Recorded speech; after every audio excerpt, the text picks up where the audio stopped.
Good day, everyone. The presentation you're about to hear is primarily about the newest posterior restorative alternatives to traditional restorative methods. We will explore all the restorative options available to the dentist to solve posterior restorative dilemmas. We will hit upon the benefits and features of each choice and further explore the correct usages for each material and the contraindications that are most often overlooked by the clinician due to a myriad of reasons. Most often chosen for habit, comfort, and ease of placement that the doctors have relied upon for years. As humans, assuming that we are creatures of habit, are we proposing to our patients the restoration that has the greatest long-term chances for success so our patients can enjoy a lifetime of optimal dental health?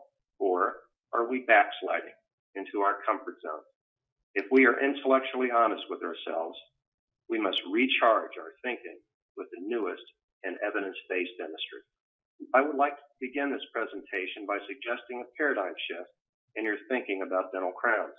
If you or your patients were given a choice regarding dental treatment as to whether or not you want to have more natural tooth structure removed than necessary, how many of you or your patients would actually opt in and say, yes, please remove more of my natural tooth structure than necessary?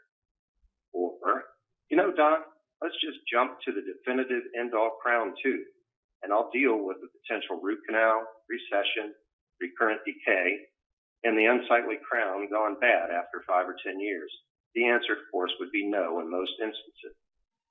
So why aren't we utilizing our time more wisely to educate our patients regarding restorative options that will enable them to conserve natural tooth structure and utilize an indirect restoration, such as an inlay or an onlay, as a precursor to a crown, providing them with an option to delay the end-all crown while gaining an indirect aesthetic restoration in the interim?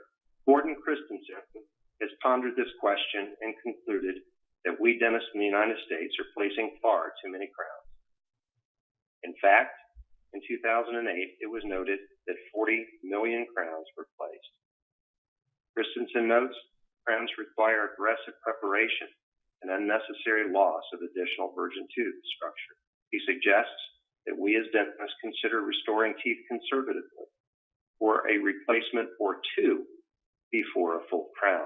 Dr. Christensen further suggests that preservation of tooth structure is or should be a goal for us as well as our patients.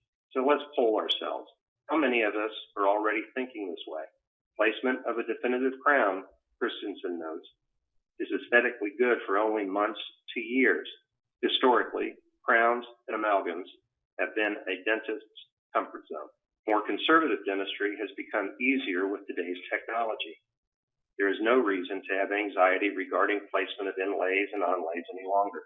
Hair abrasion techniques we can use, for instance, enable more conservative cutting.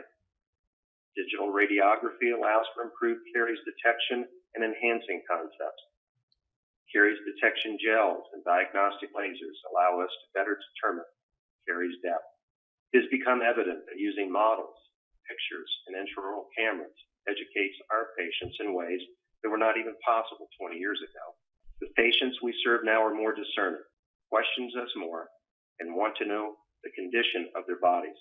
So, let's show them. Let's take a stroll down memory lane and ask ourselves, why is amalgam still utilized in dentistry today? Along the other end of the restorative spectrum is the decision to replace amalgam with another direct posterior amalgam restoration. Amalgam has served as a dental restorative material for over 165 years. Can you still identify the reasons why we continue to place amalgam? First, it is low cost. Second, because of its longevity. And lastly, because of its load-bearing ability. Currently, amalgam can continue to be utilized primarily for economic reasons. But remember, as we stated earlier, we are creatures of habit. So, are we maybe, just maybe, a little guilty of what Linda Miles used to call stinking thinking? Are we using the same excuse that the patient cannot afford a better, longer-lasting alternative? It is a proven fact that by utilizing a method called co-diagnosis, patients feel more engaged in the decision-making process that enables them, more often than not, to choose an option It affords them a longer-term solution over a less expensive fix. Hand the patient a mirror or snap an intraoral picture and pull it up on the computer in front of them.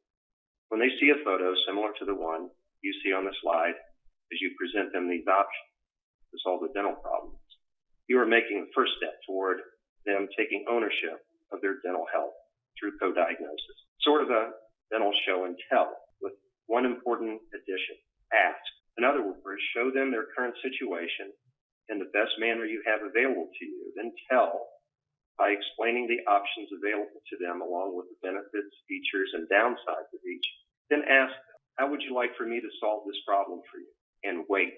Always let the patient speak next. There'll be more verbal skill suggestions toward the end of this presentation. As trusted clinical professionals, it is incumbent upon us to explore our own paradigms to see if a shift in our clinical behavior is warranted. Why would anyone want to put this back in their mouths in 2013? I wouldn't. Would you? While dental amalgam has served as an excellent, inexpensive, and versatile restorative material, it has experienced controversy and has limitations. Problems with amalgam include it is not tooth-colored, it does not bond to tooth structure, and it contains mercury, which may be more of a hazard to our dental team and to the environmental concern than to patients. It is also less conservative in its preparation requirements because of the need to remove more tooth structure during preparation for mechanical retention and resistance.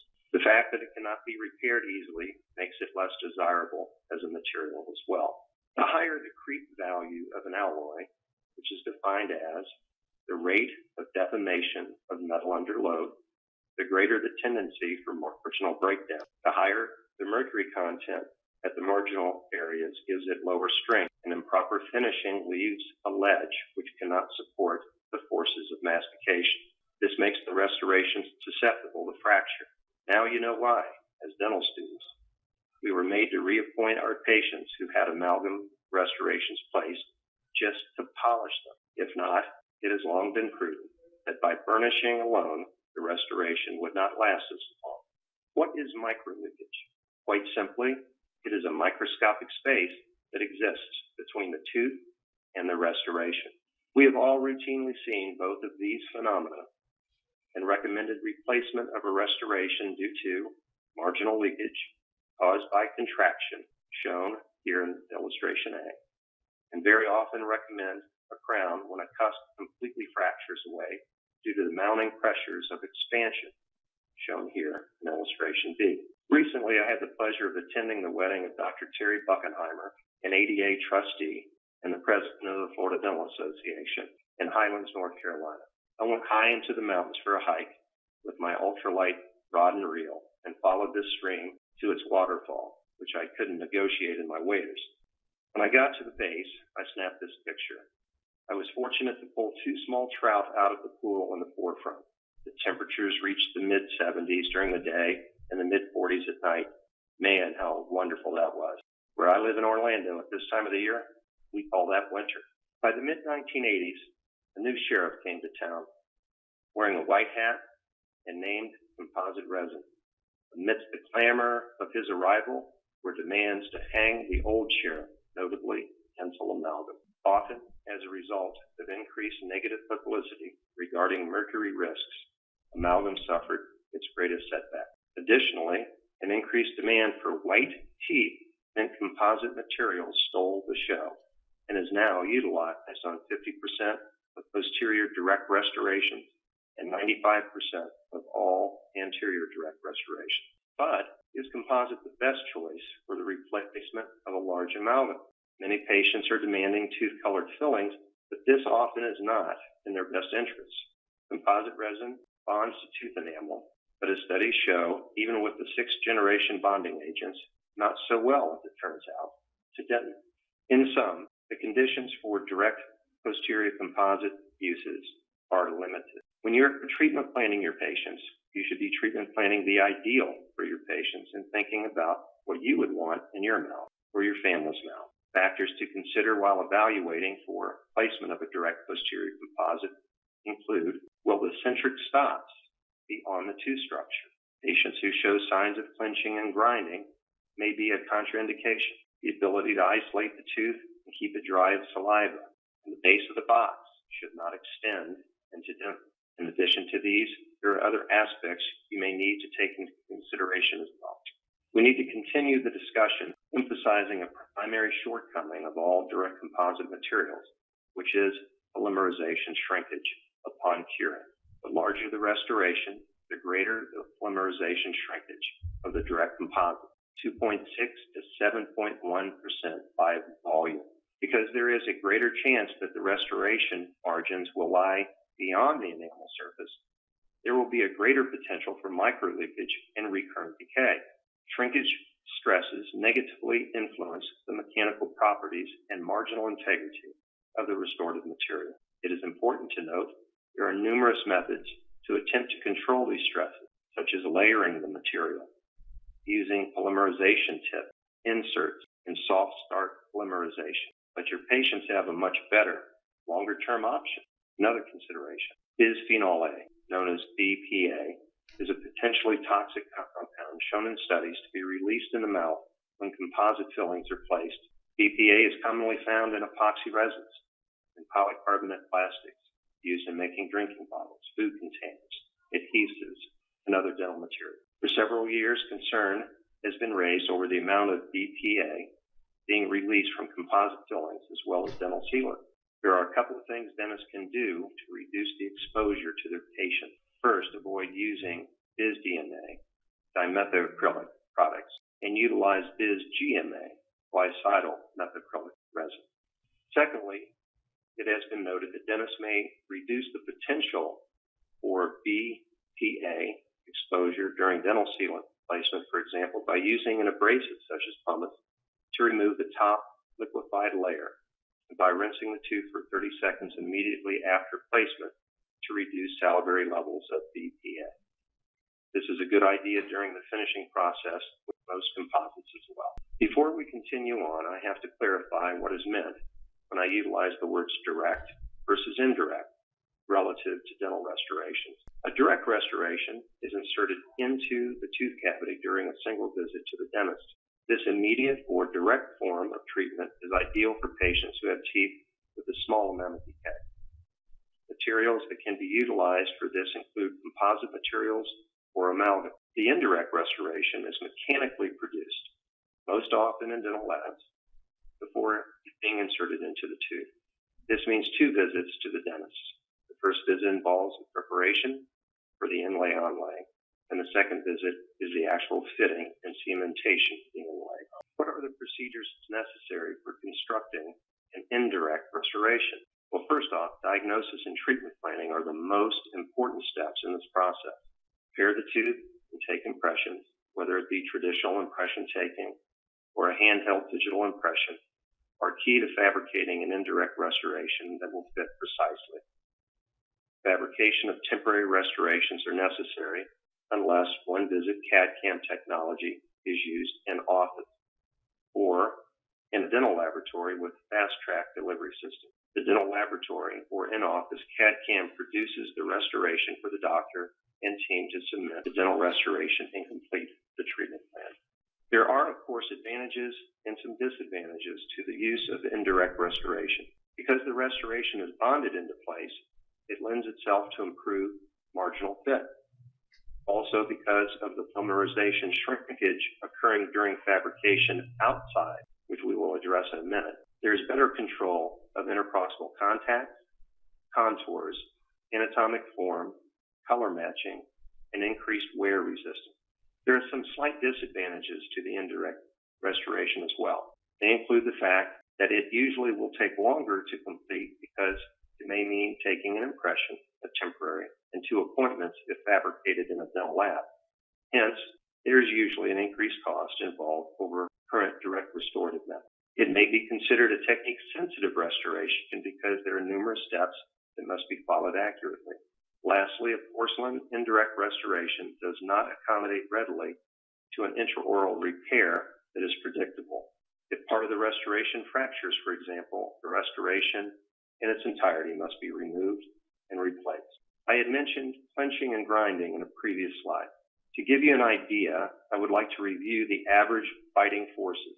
The average biting force per square inch in a molar is approximately 130 pounds. A premolar, 70 pounds per square inch. Canines, 50 pounds per square inch, except in bruxing, 40 pounds per square inch for the average in size. But when people are clenching and grinding, for example, posterior forces may increase and exceed 300 pounds per square inch. These three images depict three different types of stress and strain that is placed on a patient's tooth. There is compressive, tensile, and shear. Keep in mind all three of these types of strains are exacerbated with clenching and grinding forces. Hence, patients require the best, strongest, and longest-lasting restorations in their mouth, which should always be taken into consideration in the examination process. This next scene from the same time away at Dr. Buckenheimer's wedding was taken at the same stream as I came down the mountain. As beautiful a stretch as this was of river, I pulled no trout out of it, but its pristine nature had feng shui to the max. Notice the cabin in the background. If Dr. Andrea Gamcarts had her way, she'd have me checking on its for sale status every week. Let's now explore inlays and onlays. What are they? I don't have to tell dentists what they are, but for our other team members, I think it is germane to explain so that we are all on the same page going forward. Inlays are intracoronal restorations. That is, they need to be surrounded by cusps. They are used to restore pits, fissures, grooves, and proximal surfaces. They do not restore cusps. Onlays, on the other hand, restore cusps and entire occlusal surfaces. They are used when the likelihood of fracture is high. There are three main categories of ceramics that can be used for indirect restoration. First, glass ceramic. There are three types. Lithium dilysolate, used in the IPA Empress II and Emax crown systems, for instance. Lucite, used in the IPS Empress system, and feldspathic porcelain, used in porcelain jacket crowns and some porcelain veneers. Second, alumina glass, used primarily in the Inceram and Procera systems. And lastly, zirconia, used, for example, in the 3M lava system and more recently in the Bruxer restoration. The product lines are adaptable generally for anterior restorations as well as posterior consideration. And yet, if held between your fingers with pressure, the vast majority will break due to low ductility, which is brittleness, and low tensile strength. The one major exception to this is in the zirconia family. This photo was taken of a vacation that my son and I took to visit my daughter in South Korea. My son lives in South Africa and works as a soil scientist. In this photo, Chris and I are scaling South Korea's tallest mountain. He was on the island of Jeju. Winds were up to 70 miles an hour on some of the slopes, and 50 inches of new snow greeted us at the top as we stood at the overlook of this giant blown-out crater. My son and I to date have high-pointed mountains in South Korea and Mexico and 8 other states.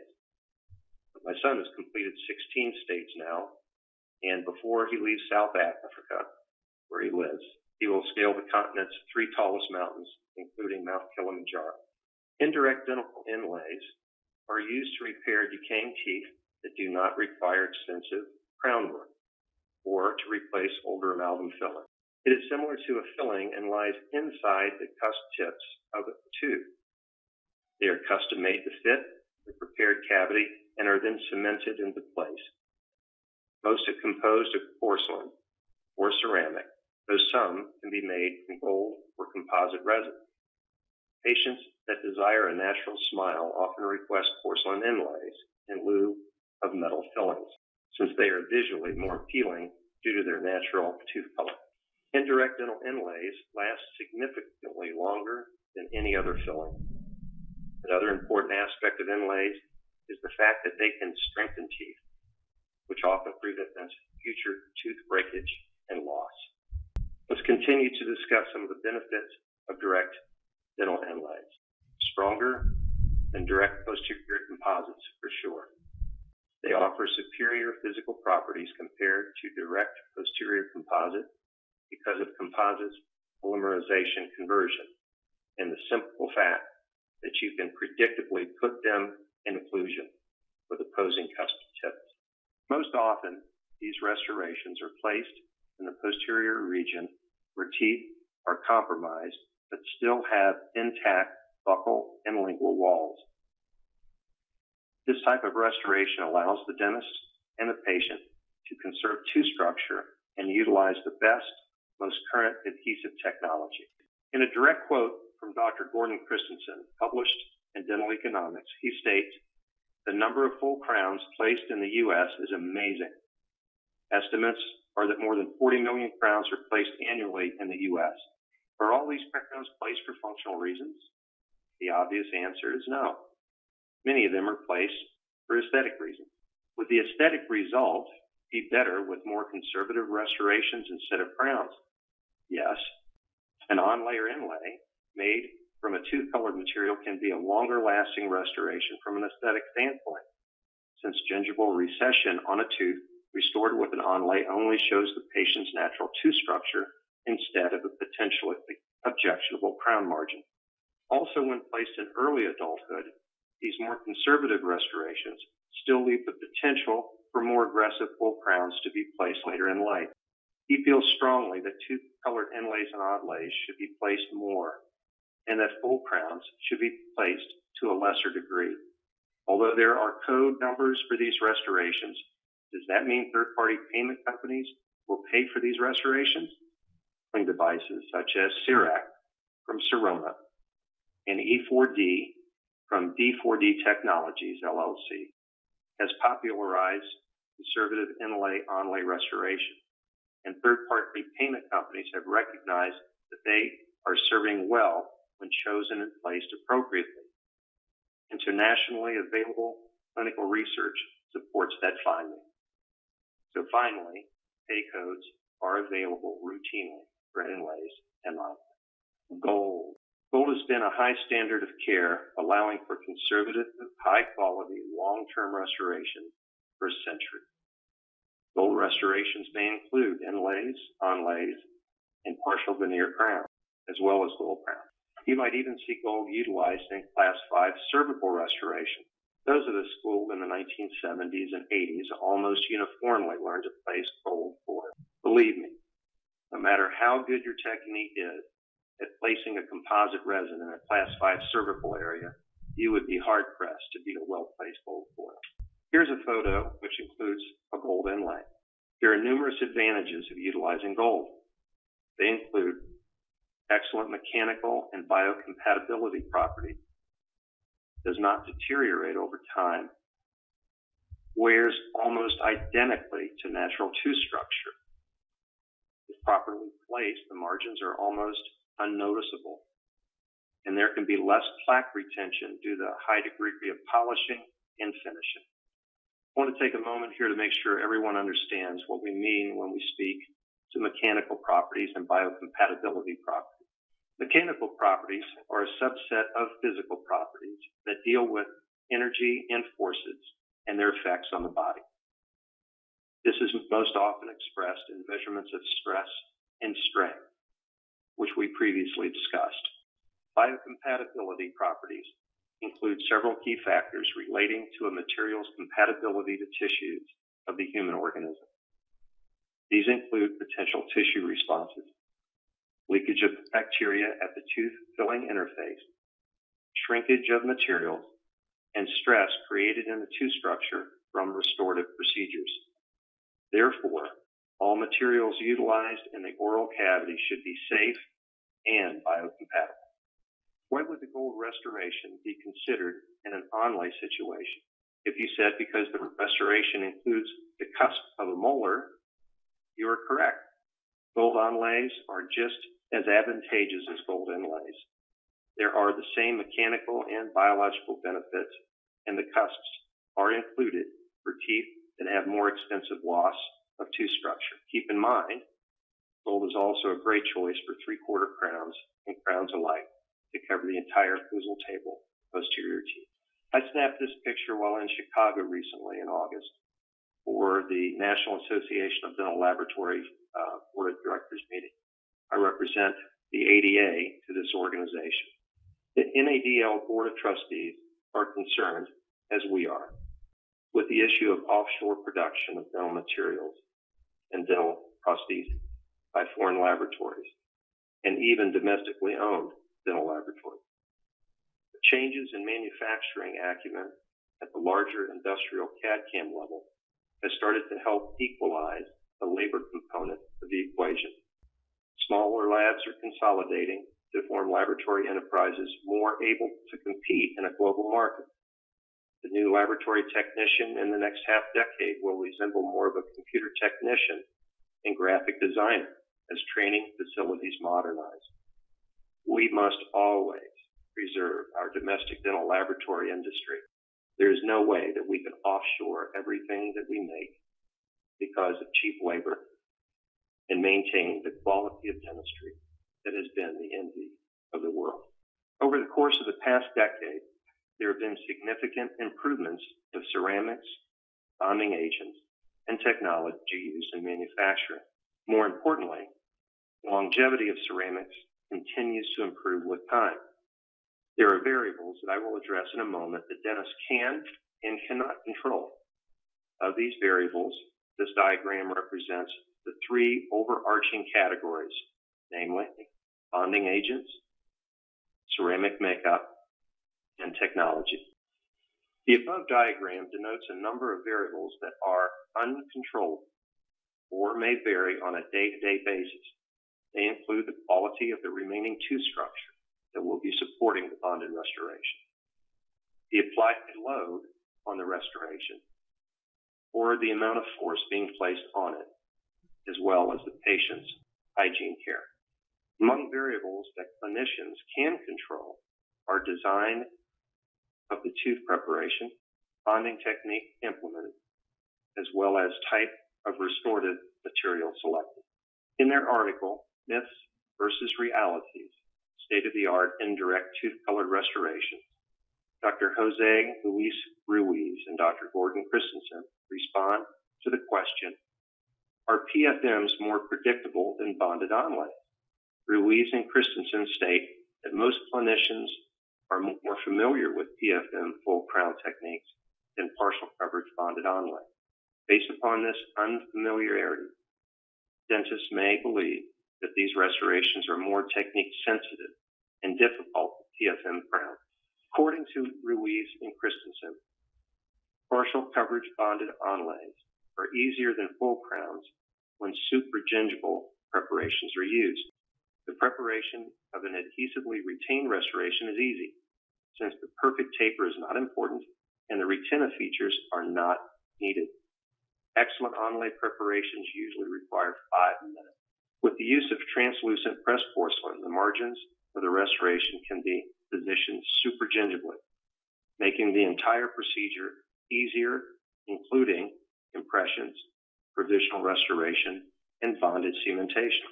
Fraction in 2013 is the primary reason for restoration failure in porcelain or ceramic restoration. All ceramic restorations, including crowns, veneers, inlays, and onlays, were also reported to have an estimated survival rate of over 94% over 10 years. As mentioned, there are some slight drawbacks to indirect restoration. Notably, time constraints have been an area of concern for both patients and dentists. As a result of this, computer-assisted chairside technology has addressed this issue. Over the course of the past 20 years or so, technologies such as CIRAC have been utilized, and long-term peer-reviewed studies have supported its efficacious application. Studies have indicated that the survival rate for a CIRAC-generated restoration, for example, has been reported to be 97% over 5 years and over 90% success rate over 10 years.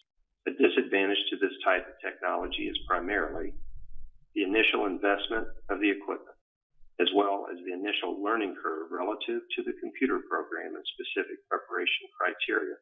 It is dubious in many dental offices whether or not this investment is worth it. The dental laboratory industry feels that it has the answer. Due to the arrival of industrial production CAD/CAMs in the dental laboratory industry, the potential for dentists and dental lab techs to collaborate has been made stronger, not weaker. These new machines have created the reality of one-day turnaround in many settings. where the dental office has a digital imaging wand, thereby sending a digital impression to the laboratory. With new scheduling methods in the dental laboratory, machine scheduling for time can be coordinated between the dental office and lab for same-day delivery. This photo was taken at this year's Daytona 500 weekend. This actually was the nationwide series race on Saturday. And I was there as a guest of a cousin of mine from Ohio who owns some car dealerships. So we were in the fifth row. I don't know if many of you remember the news where it showed a car going in the air, slamming into the barrier fence, and much of its car parts, engine in the foreground, or in the background under the words USA Today, that's where the engine was, landed into the crowd. I ran down instinctively and started to give aid to the first injured. As the crowd started moving away and starting to crowd into the tunnels, they prevented the EMTs from getting to the injured for at least about 3 to 5 minutes. And it was actually a terrible situation. I'm in the cream-colored shirt and baseball cap in the foreground, applying some hand pressure to a gentleman whose scalp, actually cranium, was cracked. He had also a crushed pelvis. But that was a day I'll never forget. An integral part of treatment planning, as you know, is communicating what is the ideal care for the patient and what does the patient want. I think we can all agree that if a full crown is not indicated, placing an onlay is the ideal option in addition to placement of an inlay if the filling area is small and does not include a cusp. While developing the patient treatment plan, it may be beneficial to think about what you would want in your own mouth, what the patient wants. They always want to save the tooth. They want it to look and feel good. They want to have a natural appearance. Of course, in any procedure, they don't want any discomfort during the procedure. They want it completed yesterday, and they want a temporary that stays on and that looks natural as well. They want it the way they want it. They want the best chance to avoid root canals and future problems. Patient objections always revolve around money, time, aesthetics, discomfort. They want to know, is there value in it? Is it worth it? They also want to know, how urgent is this since it doesn't hurt? Do I really need it? These are the types of emotional motivators and emotional concern that you must answer when properly communicating the options that a patient has to fix a problem. Now, the urgency aspect is usually answered by the co-diagnosis, the show and tell. If you can take an intraoral photo of it and you can show them a fracture, you can show a massive decay, the breakdown of an old restoration, and usually they'll do the right thing. How to overcome patient objection? Well, first of all, ask open-ended questions that require more than a yes or no. Is this the kind of dentistry you want if we can fit it into your budget? Do you like short appointments or getting your treatment done in as little visits as possible? If we do it so that it looks natural, if we can do this painlessly, what do you want your teeth to be like in 10 years? This is the type of discussion that you need to have with your patient. As we explore today's newer techniques of delivering the finest care possible for our patients, we must always keep in mind our habits. We must always be lifelong learners ourselves and apply the newest techniques in evidence-based dentistry. Our patients deserve no less. Many times, we take into consideration too much of the heart and not enough of the value when we look at patients eye to eye. Many of us have known our patients for 20, 30 years, and we think we know how they make decisions. But if we don't put those decisions in their hands and show them their situations and allow them to make the decisions, then we have to ask ourselves, are we really cutting them short and we're giving them our biases? I think they deserve to make the decision. They're asking, as we stated, more and more all the time, to take over the decision making in their health. Dentistry has, more than medicine, the ability to give the patient those decisions. You want patients to take ownership of their problem. With the advent of co-diagnosis intraoral cameras and the newer techniques to deliver what we say that we can for a longer lasting restoration even before it cracks. They have that ability now more than ever. So let us explore our own paradigm, see if we need to shatter habits and grow to be better dentists in the future. I want to thank you for allowing me to be part of this presentation.